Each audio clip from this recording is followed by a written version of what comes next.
घटना आहे 4 फेब्रुवारी 2026 ची. साधारणतः संध्याकाळचे 6:30 वाजलेले होते. नाशिक जवळीलच एका मध्यमवर्गीय वसाहतीमध्ये 36 वर्षांची काव्या देशमुख आपल्या घरामध्ये एकटीच होती. तिचा पती ऑफिसच्या कामानिमित्त बाहेरगावी गेलेला होता. घरामध्ये सगळीकडे शांतता होती, पण काव्याच्या मनात मात्र प्रचंड असं वादळ चालू होतं. तिने आपला मोबाईल उचलला आणि 26 वर्षांच्या रोहन पाटीलला फोन केला. आज घरी कोणीही नाहीये, लगेचच घरी ये, एवढंच ती म्हणाली. आणि त्यानंतर रोहन, जो आधीच तिच्याकडे ओढला गेलेला होता, तो क्षणाचाही विचार न करता तिच्या घराकडे निघाला. त्यानंतर रोहन घरी आला आणि दोघांमध्ये अगोदर नेहमीसारख्या गप्पा सुरू झाल्या. त्यानंतर हशा आणि त्यानंतर घरामधील वातावरण बदलू लागलं. मोबाईलवरती काही व्हिडिओ, काही कल्पना आणि त्या कल्पना प्रत्यक्षामध्ये उतरवण्याचा प्रयत्न. पण त्या क्षणी असा एक प्रसंग घडला की पुढचं संपूर्ण आयुष्यच उद्ध्वस्त होईल आणि याची कल्पना मात्र कोणालाही नव्हती. मात्र ही गोष्ट इथे सुरू झालेली नव्हती. ही घटना आणि ही जी कथा आहे ती सुरू होते 2013 साली. काव्या तेव्हा अवघ्या 19 वर्षांची होती. 12वी उत्तीर्ण झाल्यानंतर तिचं स्वप्न होतं शिक्षण पूर्ण करून एखाद्या मोठ्या कंपनीमध्ये चांगली नोकरी मिळवायची. पण घरची परिस्थिती मात्र हालाकीची होती. तिचे वडील कष्टकरी आणि आज आई नेहमी नेहमी आजारी.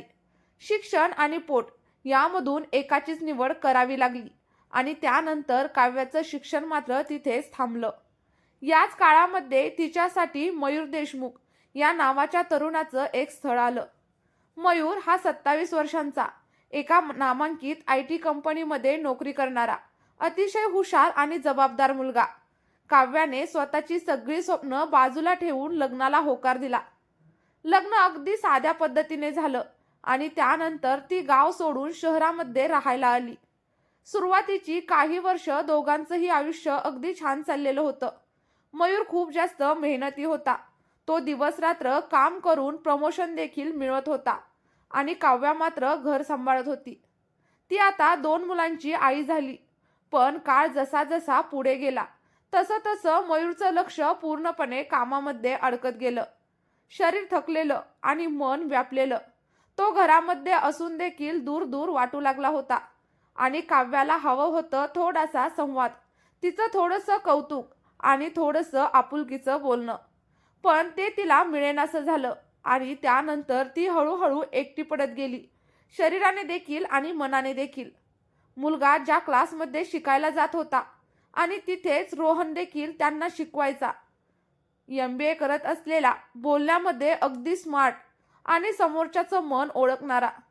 काव्य आपल्या मुलाला घेऊन रोज ये-जा करत असतानाच त्यांची ओळख झाली आणि सुरुवातीला साध्या गप्पा, त्यानंतर फोन नंबर एक्सचेंज झाले आणि मग रोजचं बोलणं होऊ लागलं. रोहन काव्याचं सगळं काही ऐकून घ्यायचा, तिच्या दिसण्याचं कौतुक करायचा. जे मयूरकडून तिला मिळत नव्हतं ते रोहन तिला सहजच देत होता.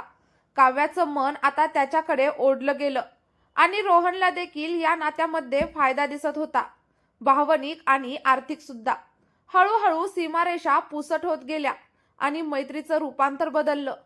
एक दिवस काव्याने स्वतः पुढाकार घेतला आणि रोहनला आपल्या घरी बोलवलं आणि त्या दिवसानंतर दोघांमधील नातं पूर्णपणे वेगळ्या वळणावरती गेलं. काही महिने हे गुपित लपवून सगळं काही चालू होतं.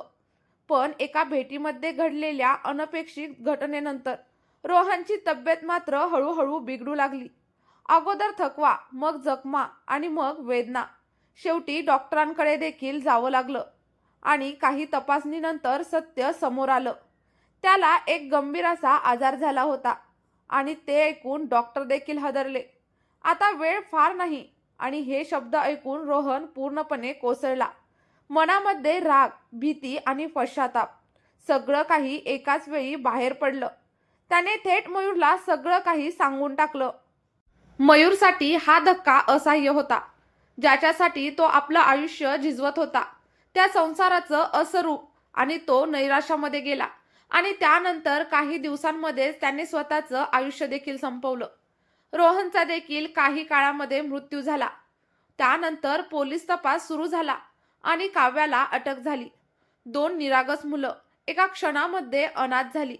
ना आई जवळ होती ना वडील. मित्रांनो, ही कथा केवळ आपल्या मनोरंजनासाठी अजिबातच नाही. अपूर्ण असा संवाद, काही चुकीचे असे निर्णय आणि काही क्षणिक आकर्षण आयुष्य कशा प्रकारे उद्ध्वस्त करू शकतं, याचंच हे जिवंत असं उदाहरण आहे.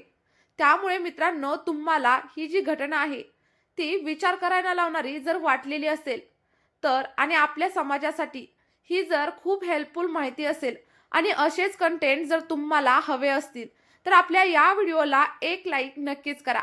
सोबतच आपला हा व्हिडिओ तुमच्या जास्तीत जास्त मित्रपरिवारासोबत शेअर करायला अजिबातच विसरू नका.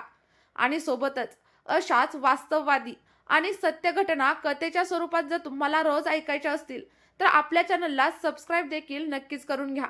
कारण मित्रांनो, आयुष्यामध्ये फक्त एक चूक आणि अनेक आयुष्य संपवू शकते, हे तर तुम्हाला या घटनेवरून समजलेलंच असेल. चला तर मग आता या व्हिडिओमध्ये आपण इथेच थांबूया. भेटूयात एका नवीन व्हिडिओसोबत आणि एका नवीन अशा सत्य घटनेसोबत, जी तुम्हाला देखील समाजामध्ये विचार करायला लावेल.